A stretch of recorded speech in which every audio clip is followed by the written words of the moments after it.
आप जिस दुनिया में सांस ले रहे हैं, जिस जमीन पर खड़े हैं, जिस आसमान को देखकर सपने देखते हैं, क्या वो पूरी सृष्टि है या फिर ये सिर्फ एक परत है? शास्त्र कहते हैं हम भूलोक में रहते हैं, लेकिन ब्रह्मांड सिर्फ एक लोक नहीं, 14 लोकों की एक रहस्यमयी संरचना है। 7 ऊपर, 7 नीचे। पर सबसे बड़ा सवाल ये है, इन लोकों को किसने बनाया, क्यों बनाया, और क्या इस सब के पीछे कोई योजना थी? आज स्टोरीज नजर पर हम आपको ले चलेंगे उस क्षण में जब कुछ भी नहीं था। सृष्टि का प्रारंभ। ना धरती थी, ना आकाश, ना समय, ना दिशा। हर तरफ बस एक शून्य, और उसी शून्य में था एक ऐसा अस्तित्व जिसका कोई रूप नहीं, कोई नाम नहीं, कोई अंत नहीं। फिर उस अस्तित्व में एक विचार उठा, मैं एक से अनेक बनूं, और उसी विचार से सृष्टि का जन्म हुआ। यही विचार कहलाया ब्रह्मा। 4 मुख, 4 वेद और सृष्टि की पहली रचना, लोकों की व्यवस्था, क्योंकि बिना कर्म, बिना जीव और बिना ज्ञान सृष्टि अधूरी थी। भूलोक, कर्म की भूमि। ये वही लोक है जहां आप अभी हैं, जहां जन्म होता है, जहां कर्म किए जाते हैं और जहां मृत्यु आती है। भूलोक एक रंगमंच है।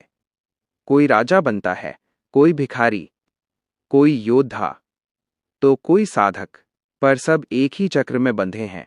जन्म, कर्म, मृत्यु, पुनर्जन्म। वेद कहते हैं भूलोक एक सीढ़ी है। यहीं से ऊपर भी जाया जा सकता है और नीचे भी गिरा जा सकता है। जो आप सोचते हैं, जो आप करते हैं, वही तय करता है अगला लोक। भूवरलोक, विचारों का संसार। जब शरीर छूटता है तो यात्रा खत्म नहीं होती, आत्मा भूवरलोक में प्रवेश करती है। ये कोई जगह नहीं, ये मन की दुनिया है। यहां आपके विचार आपके चारों ओर वास्तविकता बन जाते हैं। शुद्ध मन, शांति, डर और पछतावा भ्रम। भूवरलोक एक प्रतीक्षा स्थल है, जहां आत्मा अपने कर्मों का संकेत पाती है। स्वर्लोक, सुख का लोक। पुण्य कर्मों का फल आत्मा को ले जाता है स्वर्लोक में। यहां दुख नहीं, रोग नहीं, संघर्ष नहीं, बस आनंद, देवता, संगीत, प्रकाश।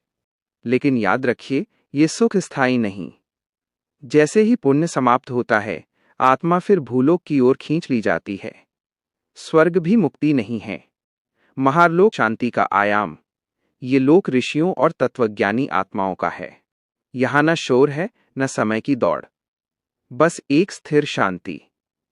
यह लोक एक दिव्य पुस्तकालय जैसा है, जहां सभी लोकों का ज्ञान बीज रूप में मौजूद है। पर यह भी अंतिम नहीं। जनलोक, सृष्टि की योजना। ये लोक दिखाई नहीं देता, लेकिन यहीं से सब कुछ रचा जाता है। ये संकल्प का स्रोत है, जहां विचार सीधे निर्माण बन जाते हैं। मानस पुत्र, ब्रह्मांड के आर्किटेक्ट। यहीं से वेदों के बीज और मंत्रों की ध्वनि उत्पन्न हुई। तपलोक, आत्मा की अग्नि परीक्षा। ये लोक तपस्या का है। यहां आत्मा अपनी हर पहचान त्याग देती है, नाम, रूप, अहंकार।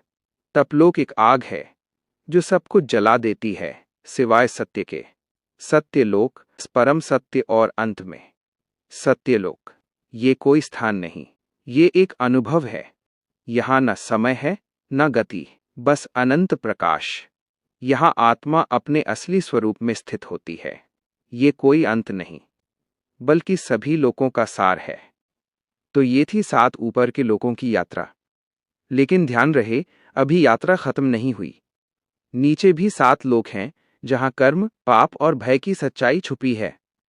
अगली वीडियो में हम आपको ले चलेंगे पाताल से नरक तक की रहस्यमयी यात्रा पर।